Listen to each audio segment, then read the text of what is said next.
Welcome to the Arun Church podcast, where our mission is bringing life to everyone, everywhere, every day.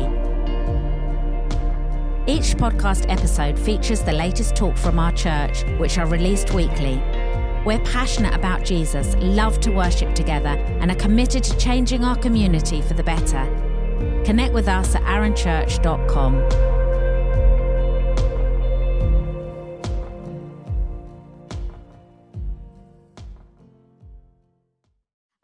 I just wanted to tell you a story.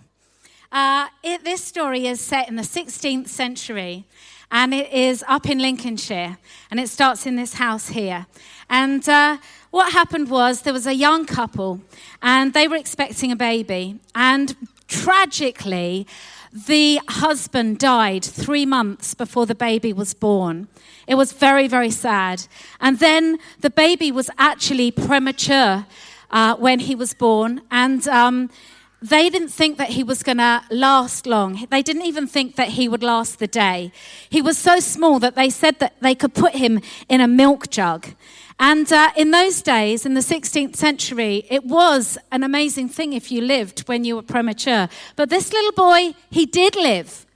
And he went on, and when he was 3 years old, a priest came to the village, and this priest was 70 years old, and the priest said that he would like to marry the mum, but tragically and terribly, he said, if you marry me, I don't want your little boy. And the lady actually did opt to marry the 70-year-old priest. It would give her financial security. And for whatever reason, she left her little 3-year-old son with his grandmother. And so this little boy was brought up by his grandma, and he went to school, and he was mad. He was crying. He was hurt. He was cross. He had been rejected by his mum, and he was struggling with life. And he went to school, and in school his reports came back as a lazy boy, good for nothing. He was a troublemaker. He just had everything against him until one day, a teacher came. His name was John Houghton. And he came and he saw something in this little boy. And he saw something amazing in this little boy. He saw something that maybe nobody else had seen.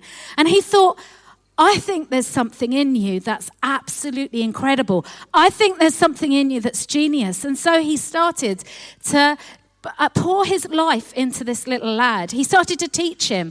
He taught him loads of different things, and he started to champion him, and he started to encourage him, and he started to get back behind him, and he started to sacrifice for him. And he said, I'm going to champion this little boy. And this little boy, he started to thrive, and he started to grow, and he started to learn, and he started to enjoy what he was doing, and his life very slowly started to change. In fact, he was such a bright and intelligent little boy by the end of it that he was sent to Cambridge University, one of the best universities he could have ever been sent to.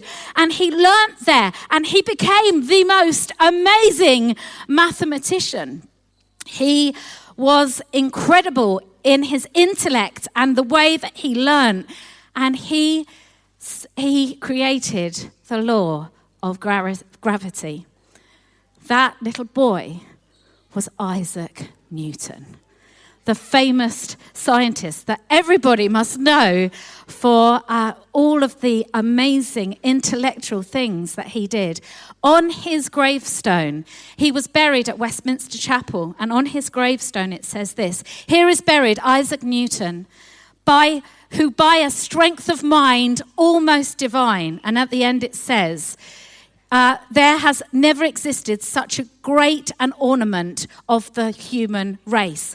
What made Isaac Newton, this little boy, go from this angry, hurt little boy who was called lazy and good for nothing? What made the difference to them become the ornament of the human race? What was it that changed?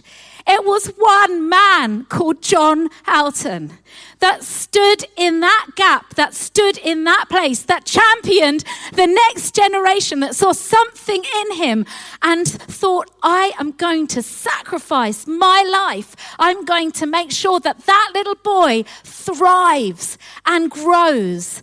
And that is what happened. I think in all of life, the most amazing calling we will ever have, all of us, every one of us in this room, is to be a spiritual parent to the next generation.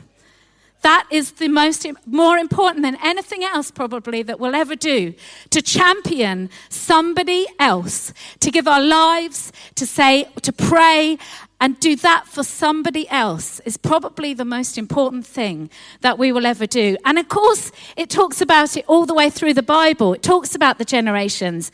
In Exodus 3, it says this: God said to Moses, say to the Israelites, the Lord, the God of your fathers, the God of Abraham, the God of Isaac, and the God of Jacob has sent me to you. This is my name forever, the name you shall call me from generation to generation.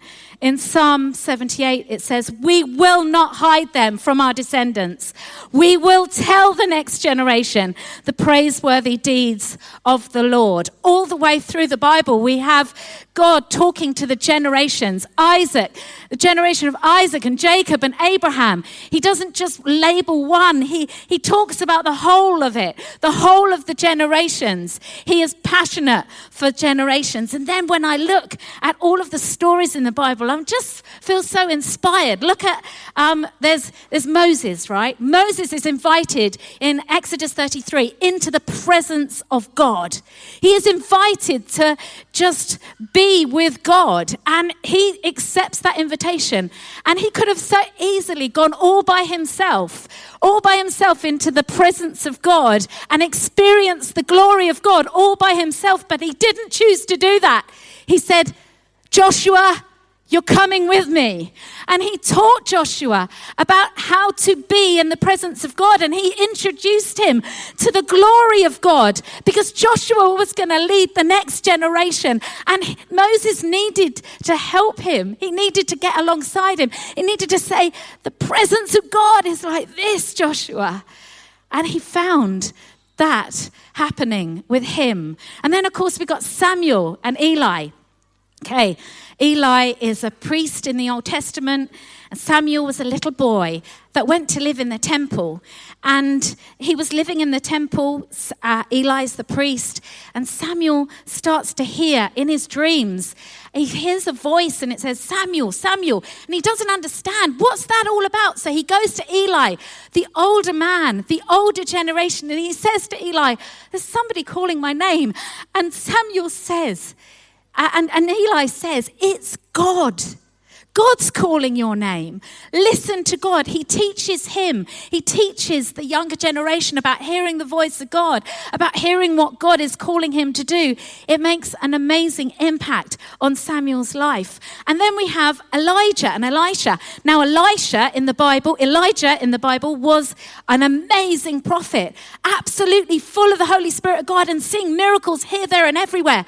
And along comes Elisha, this young man, and he says, I want some of what you've got, Elijah. And Elijah says, okay, well, you can if you are around when I die, then you can have a double portion. He is persistent, Elisha, in following Elijah around. And he is wanting what Elijah has got. And Elijah says, you can have it. I'm going to give you a double portion. And in fact, that's exactly what happens.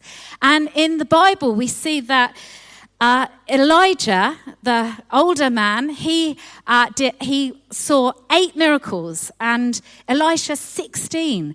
That's what happened when it was passed down to the next generation. So, when I think about this, I think, what do I want to see happen for the next generation? What do we want to see happen for the next generation? And by that I mean, if you're 20, and above, we should be looking behind to see who we can be championing. If we're 20 and above, we should be thinking, who can we encourage? Who can we get behind? And that's what I want to be doing in my life. This is what I want for the next generation. 4 things. I'll be quick. But the first thing is, I want the next generation to grow up in an atmosphere of faith.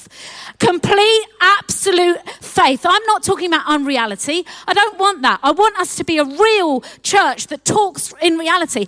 But I want our younger generation to be surrounded by faith, to be surrounded by people that say, come on, God is bigger, God is greater, we can see this happen. I don't want our generation to be surrounded by cynicalness and by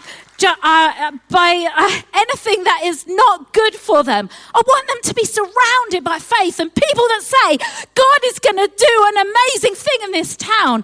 And so that's what I want for this generation, that you are surrounded by faith. The second thing, and the Holy Spirit. I want the Holy Spirit to be running through your veins, that you know the Holy Spirit in everything that you do, that you are guided and invite the Holy Spirit into your life and know the impact and power that he brings you. Second thing I want is I want you to know that I will contend for you in prayer. I will contend for you on my knees, as I do, and I have done. I will contend for you. There are some things that are worth fighting for, aren't there? Don't you think? The next generation, in fact, the whole church. I want to fight for this church. And I don't mean by that I'm going to be aggressive or anything. I mean by that I want to fight on my knees with love. And I want to fight when I worship. I've learned that every space is contended for in our lives. My head is a space that I have to contend for. I can't just think whatever I think and like whatever I like. I need to say, do you know what? The body that I'm in is the Holy Spirit temple, right? And so if fear comes in, sneaks in maybe through the back door, round the side, if resentment creeps in, then do you know what I'm going to say? Get out. I don't want that. I'm contending for me. I'm contending. I don't have to live with the things that can attack you or make you think different things. We can contend for those things. And the same way I want to contend for this generation and fight and say, we're not going to just sit still and think, oh dear, never mind, that happened. We're going to say, no, we're going to get on our knees and we're going to fight for the next generation on our knees in our prayer times. So that's the next thing. The next thing, I would love this generation to know your identity, firmly rooted in Jesus. Everything about you, that you do not live for the significance of other people and other systems and other worldviews, but you live for the significance of Jesus in your life. And I pray that you have your identity rooted firmly in Jesus. Last of all, I pray for the next generation that you will know the faithfulness of God. Because I'll tell you, he has been so faithful to me, so faithful to us as a church, so faithful to us. It doesn't mean that things are good always. In fact, far from it. There are some really tough, terrible things that happen in our lives. And Jesus is faithful in those times. And I know his faithfulness all of my life. I know his faithfulness, and I pray that the next generation will be sitting here speaking about the faithfulness of God all of their lives, and that's what I pray. So we're going to pray for the next generation. We're going to be getting behind and praying for them, but I just want to remind us of this most beautiful story of Mary and Elizabeth.